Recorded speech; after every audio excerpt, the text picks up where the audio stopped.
Hello, I'm Lan Elliott with DEI Advisors, and today I'm really pleased to welcome Clara Carter to this episode.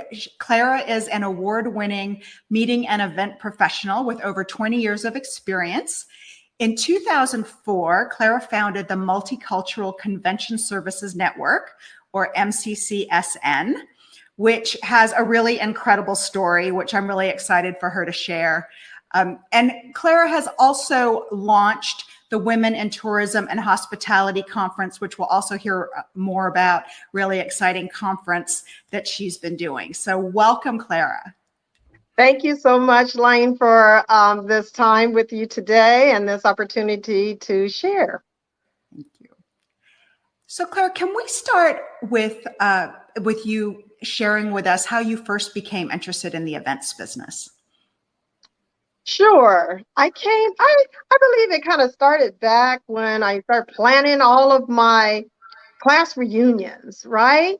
Mm-hmm. You know how we all get in there and plan. I had no idea that planning those class reunions would then eventually lead to me having a job as a meeting planner. So it started there.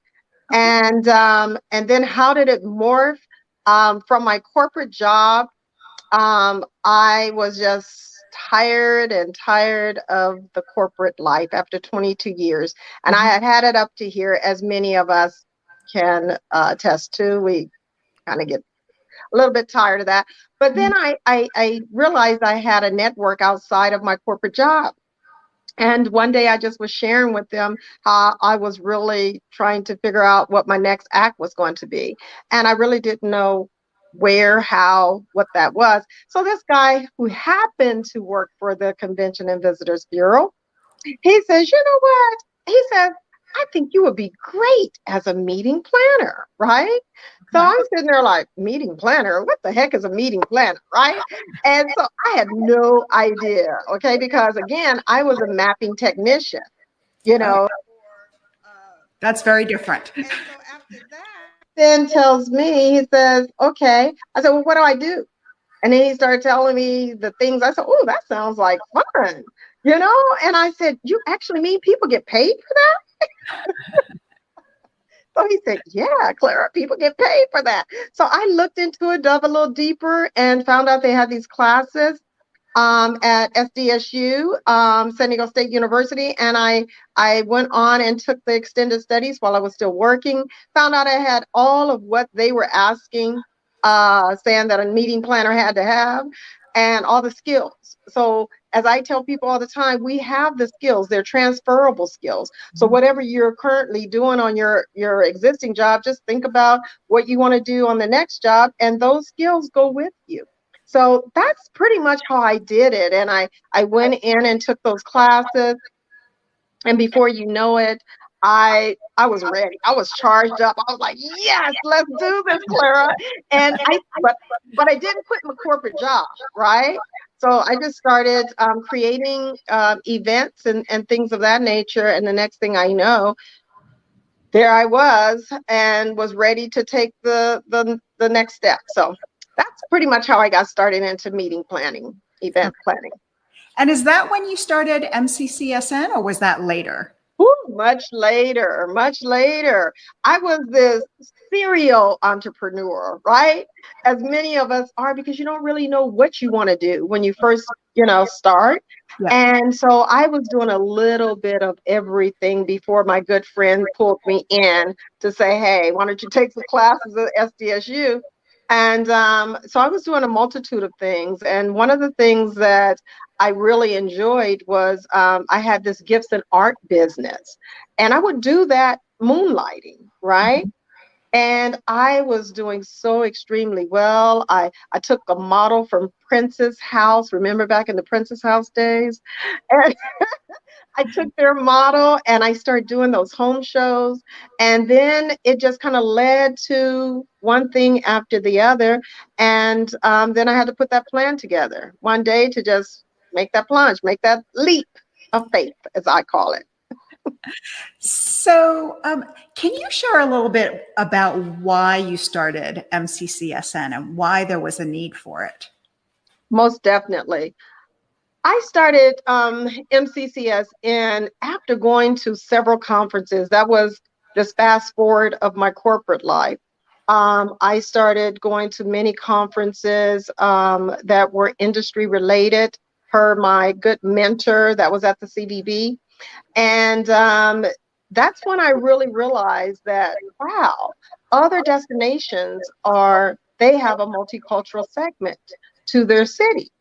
And then I was, started looking back on my own city, because they asked you, take a look at your city. And if you guys don't have a multicultural anything there, that means that you need to do it. Right.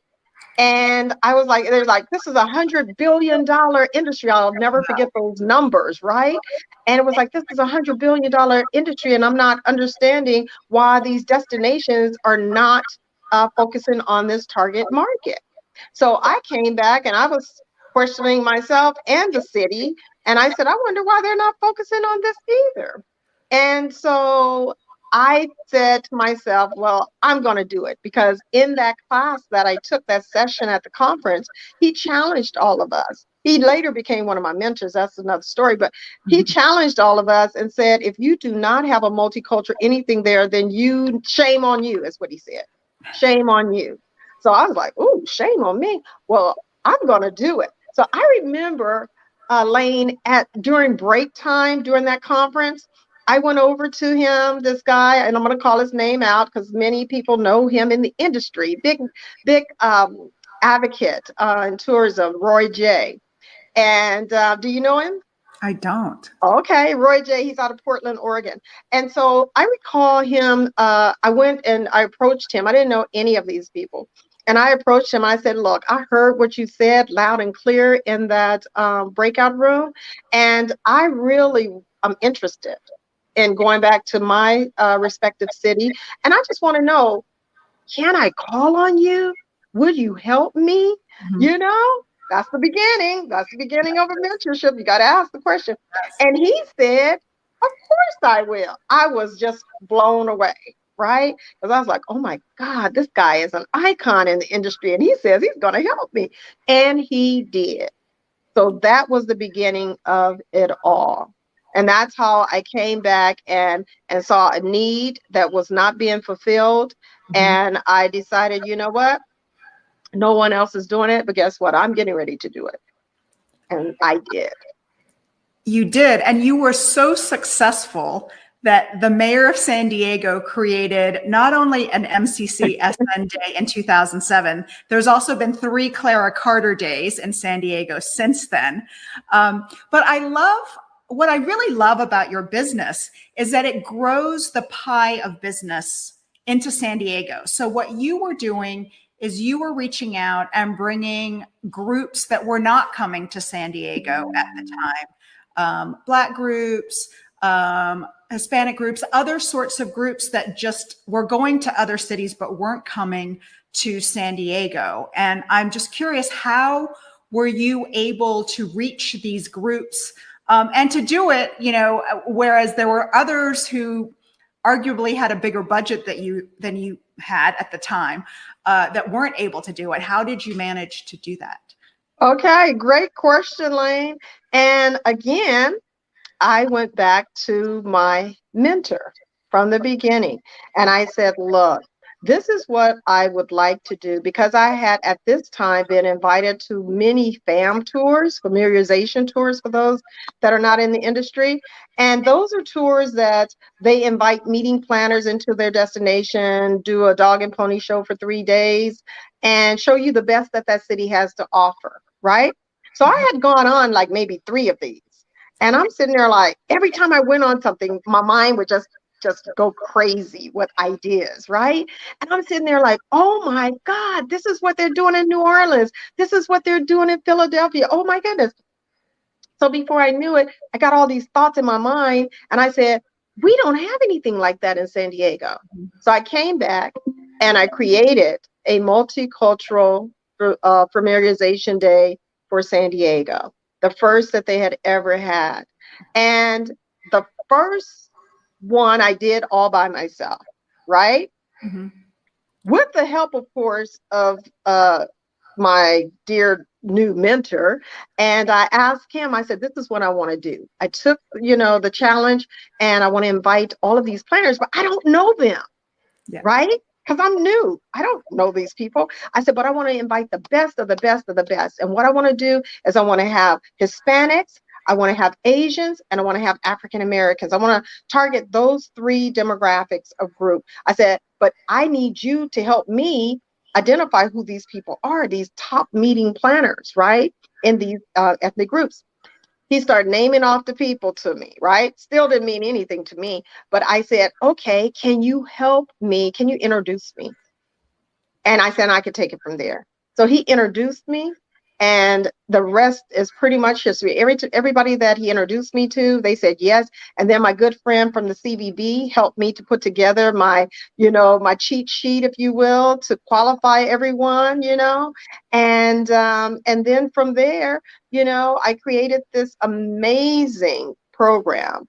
And I'm telling you, it was amazing because what I did is I just focused on what the needs were for each of those ethnic groups. And I painted the city to mirror their cultures. Mm-hmm. So though the city didn't have it for them to clearly see when you go into a destination, most of the time they don't have it. But you, as a planner, as a creative person, needs to paint that picture and show them what it could look like for them, what your destination could look like. So that's how I did it. And I'm telling you, after the first one, then it got to be a little bit more interesting, right? Because now something came into play called the Tourism Marketing District Funds. And I don't know if that's somewhere later in your interview, but then I created 3 of these consecutively, and which changed the dynamics of the city of San Diego, as I call it, put San Diego on the map for multicultural tourism, for meetings, conventions, where people otherwise were not coming into the city. And that's a whole nother interview as to why they were not coming into the city, and the conversations that we had that led me to say, well, guess what? That was then, this is now, and this is what we're doing. So I have not had to market and advertise after I created those programs for 10 years straight. Wow. My business was just repeat, repeat, repeat. They were telling the other planners and telling the other planners, and soon my name became a household name for San Diego. You're going to San Diego, you got to see Clara Carter. So that's how I met you. I was going to San Diego, and someone said, you have to meet Clara Carter. See? So glad I did. But you have built quite the network in this way. Can you share a little bit about building your network and how that's worked for you? Building my network, that's really a crucial piece to being an entrepreneur. Building my network is all about me, again, going outside of my comfort zone. Excuse me. Going outside of my comfort zone, going to these destinations and cities, to other conventions, meeting all of these wonderful people all around the globe. It just warms my heart. I love meeting people, right? And then finding out that you have this commonality, in terms of what it is that you're looking to do to make a difference, in your respective city, and for the suppliers and planners and that. But that's how I really start to build my network, is going out to these conferences. And then once I build it outside of the city of San Diego, inside of the city of San Diego, I created additional programs, which were mixers. I started doing professional networking mixers. And the purpose was that I would then bring the ethnic suppliers, because I have my hands on the pulse of them in this city.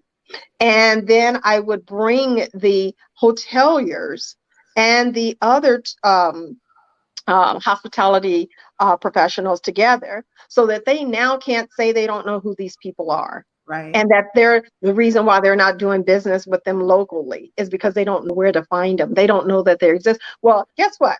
I'm going to invite them, and I'm going to invite you. And now we're going to, have this happy go Yeah, you use your connections to, create opportunities for everybody. Um, Yes, when I people did. say, "I don't know where to find," I'd love to have diverse suppliers, but I don't know where to find them. You have the answer for that. I So have the answer for that. And as I say to everyone, your network, how big is your net? I always say that. How big is your net? And your net is your net worth. And you don't ever know when you might need these connections, but at some point, it's going to come back around and you're going to need to connect with those people. that's great advice.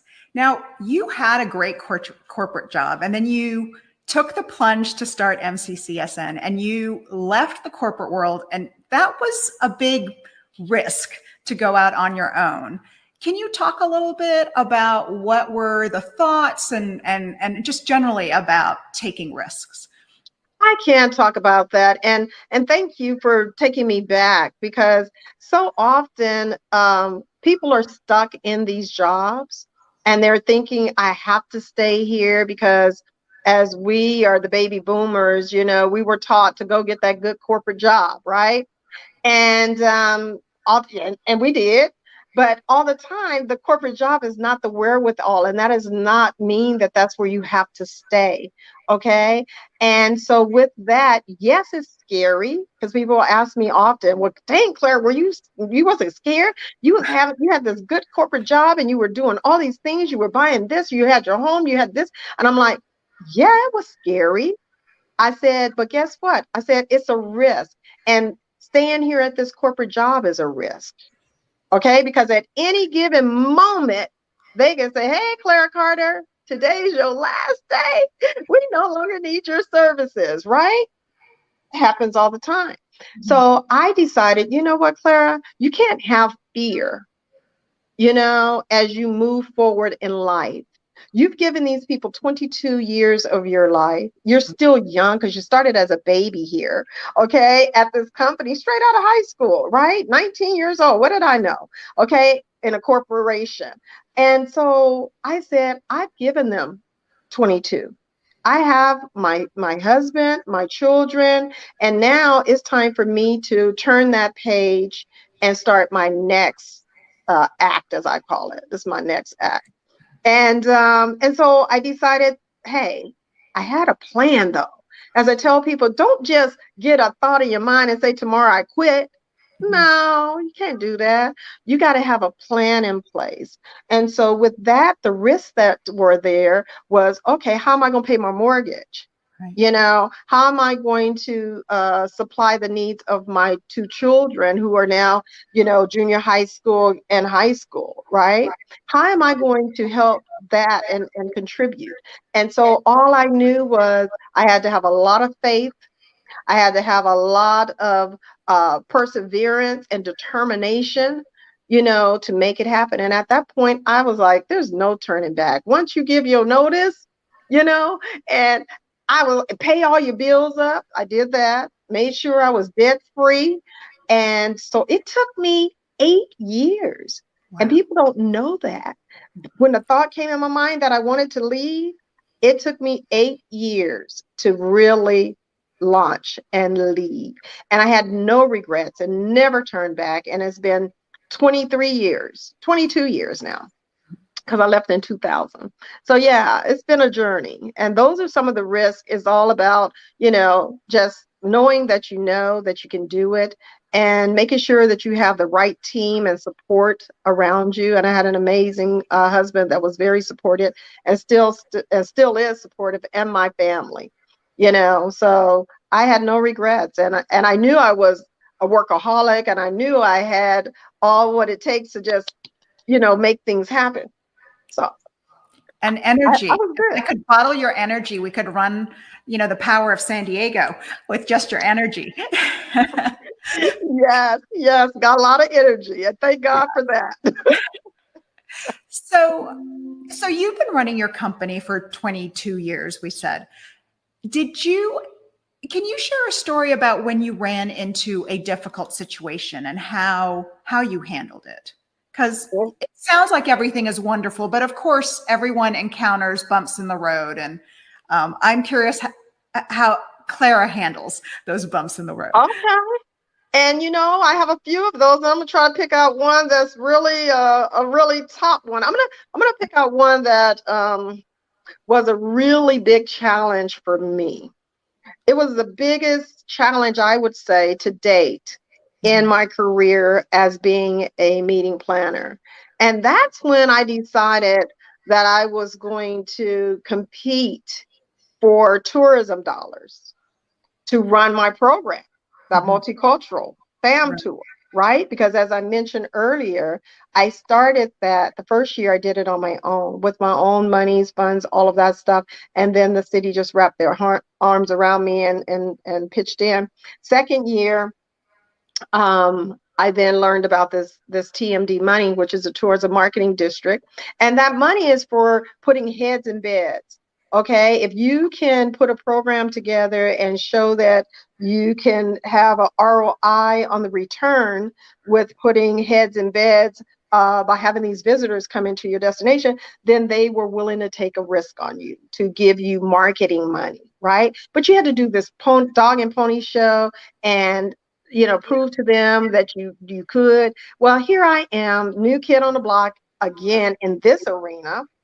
And I had to, confront and be faced with like 15 corporate white guys. Okay, imagine that. Okay, at this table, I knew none of them, and most of all of them were hotel owners.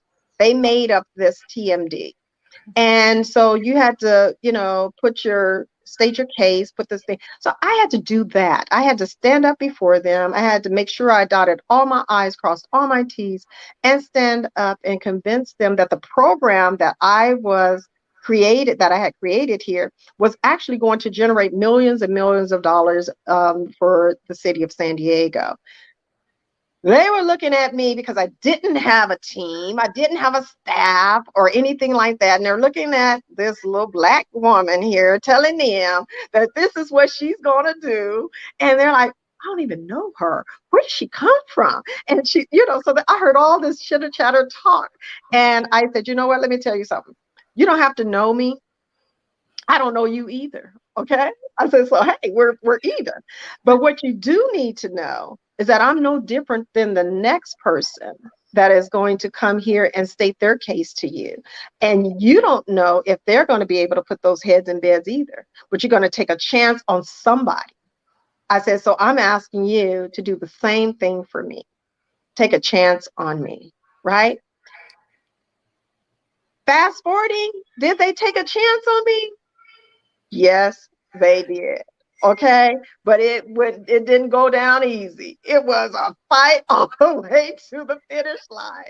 But for 3 consecutive years, I showed back up. I showed back up. I showed back up. Consistency, perseverance, resilience. You're talking about all those things that I was still like, these people don't know me, but every year they gave me more money, more money, more money, which then helped me to go out and get national media to back me. So now I've got the Hispanic media, I got the African American media, I got the Hispanic media behind me on a national basis for tourism. And they so you can kind of see how all of this stuff goes in terms of how I got myself on the map. That's because they put all of these ads and things in for me because I was paying them to market and promote the destination.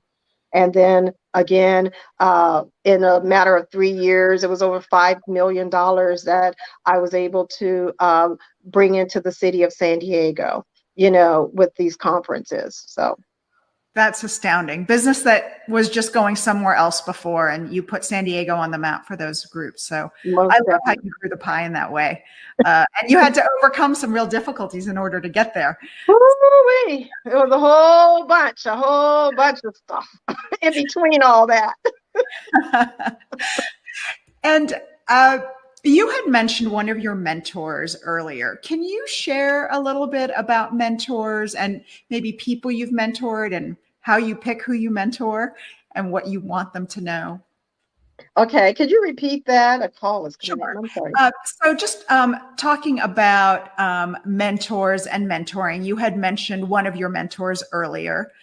Can you share a little bit about if there's maybe another story about one of your mentors? And then can you also share, I know you also mentor young people, what you look for and what are the things you really want them to know? So kind of mentoring from both sides. Okay, sure. What some of the other mentors I have, I have 3 or 4 mentors now, right? Some are men and some are women. All of them are not industry related, right? And I tell people that all the time. You don't have to have a mentor that is in your particular industry to mentor you. What you do need to have is somebody that believes in you, believes in what you're doing, and will support you and has the advice to give you from a professional standpoint, right? Yeah. And so that's what I look for in these mentors, and they have helped me in numerous ways. And many of them came to me. I didn't even have to go to them and ask them to mentor me, which is different because most of the time people go and ask a mentor to mentor them. But these mentors saw what I was doing. And they saw that, I didn't have this huge support. And they're like, we need to help her. How can we help Clara? And they came to me and said, look, I like to mentor you. I like to do this. And I was just like, some of the best in the industry. I'm telling you, some of the best and some of the best professionals out there, entrepreneurs. And these are all seniors to me.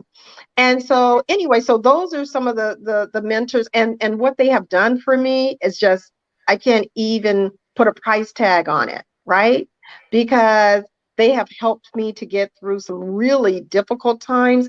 And a lot of times, again, people think that entrepreneurship is all, uh, just the most beautiful thing that anybody could ever do. What they don't know, that we as entrepreneurs, we have our highs and our lows. And I call them, sometimes we have those gutter days.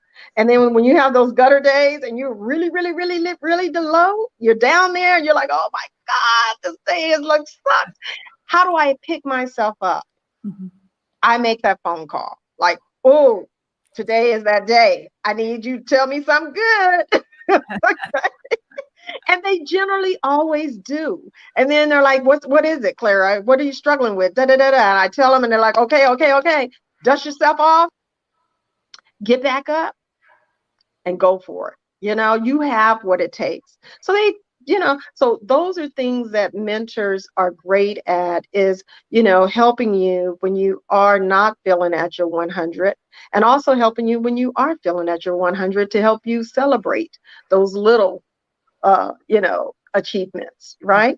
And as it relates to mentors and mentees, yes, I have mentored so many young adults.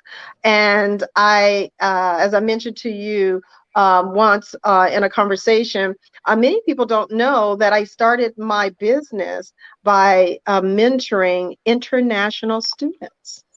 And that it kept me well-rounded, because what it did for me is I was then able to learn all these different cultures. And these were students that were coming into San Diego to learn English as a second language.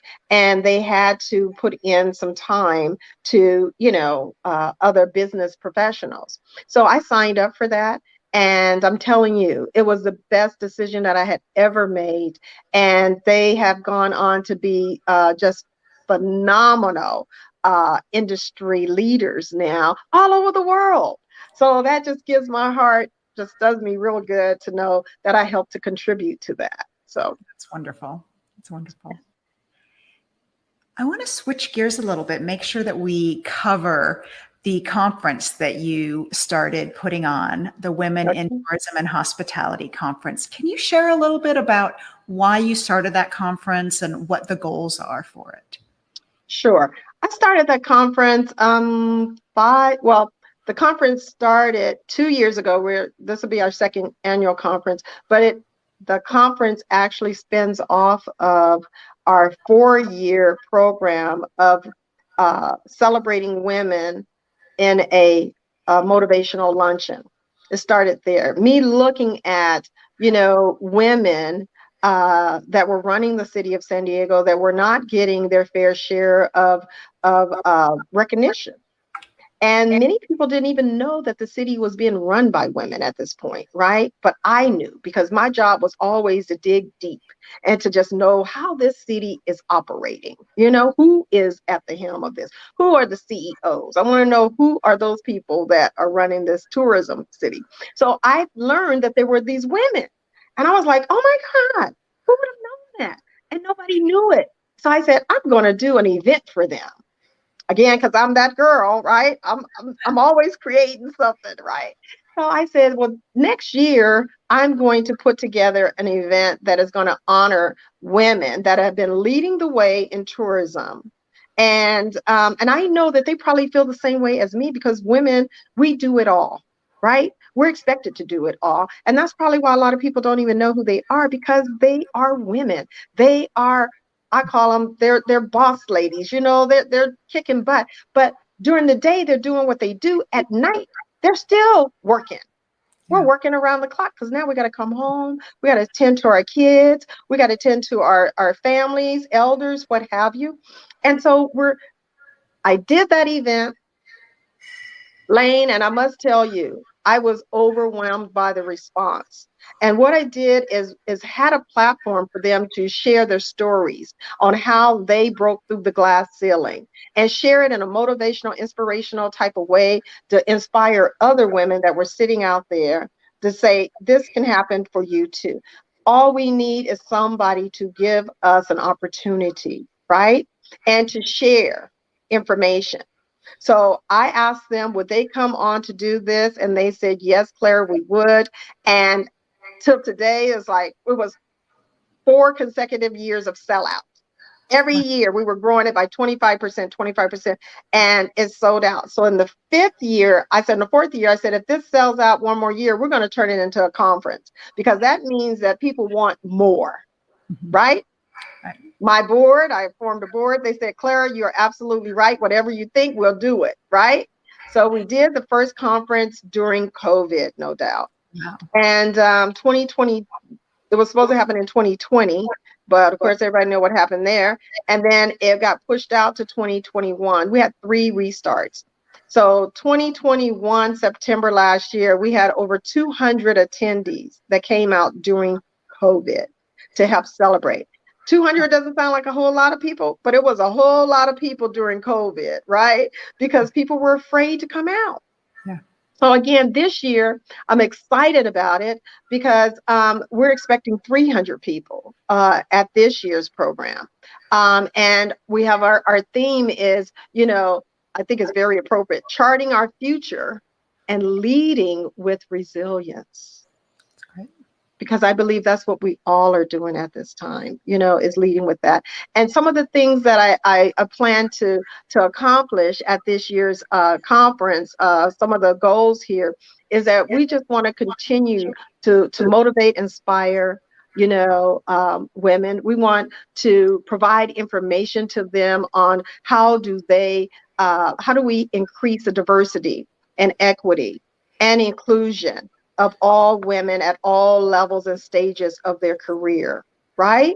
And then we want to also make sure that we are leaving a legacy with the scholars, with the students. So we do a scholarship fundraiser, to encourage the next woman, as they say, passing the baton. So I'm really excited about this year program because we have some of the top leading professionals, as we did last year. And one includes you, Miss Lane, okay?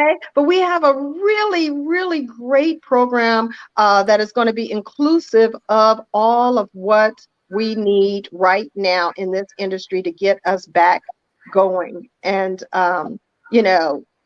have our industry to start booming once again, So again, I'm really excited about it. We have our exhibitors. We have some surprise elements that we partnered with for our opening reception. But we changed our format this year, Lane, based on our feedback from last year's attendees, where we had workshops last year. Okay. And because it was a 1-day conference, people didn't have an opportunity to really hear from all of the presenters, as many as they wanted to. So we decided this year, you know what? We're going to have a different platform and we're going to have panel discussions. We're going to have keynote presenters. We're going to have panel discussions. We're going to still have our signature awards luncheon with our honorees. Until today, we have 32 of those honorees. Okay, all C-suites that have been doing fabulous things in the city. But that's what we're going to do this year. And we have our exhibit, our interactive exhibit marketplace, where a lot of things are going to be taking place. All the food and beverage is going to be inside of that place. But we're going to see the best and the, and the products and services that are out there, and help again for our industry to reconnect with each other and to just move forward, with resilience. Move forward with resilience, So those are some of the things that I can say that I am most proud of by this year's program. Thank you. It's such a wonderful program, and the inspiration for it is so timely and needed. So thank you for that. Thank you. Could you share maybe one last piece of advice, maybe some advice you would offer to your younger self? Some advice I would offer to my younger self. I would probably say to my younger self that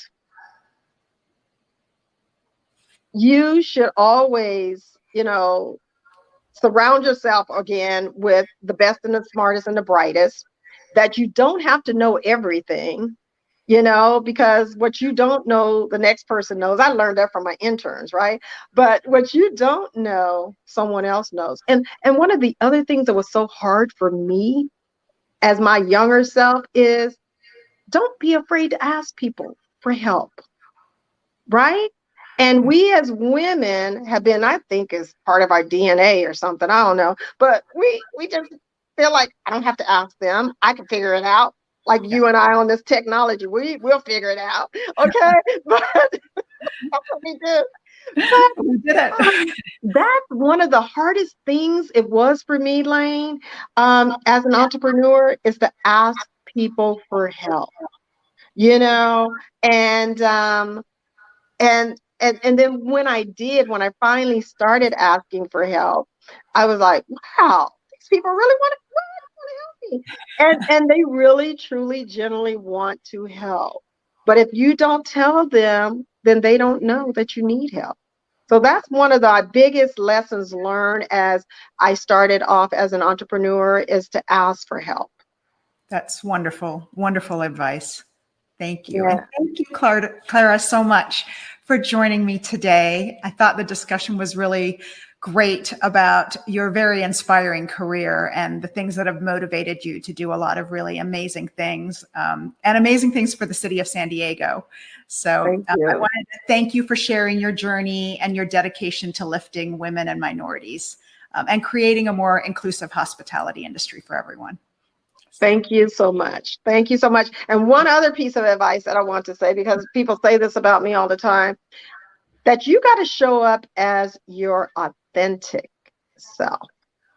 People are not looking for this sugar-coated person or somebody that you saw and I want to be like them. They want you to show up as your authentic self and just be true to the purpose and the mission. Okay, and show up to win. So that's what I like to leave you with. Thank you. Great advice. All right. Thank you, Clara. And for our viewers, I'm going to put up our website, the link to our website for DEI advisors, if you'd like to check out other podcasts that we've done. So thank you very much for joining us today. Thank you, Clara. All right. Thank you so much, Lane.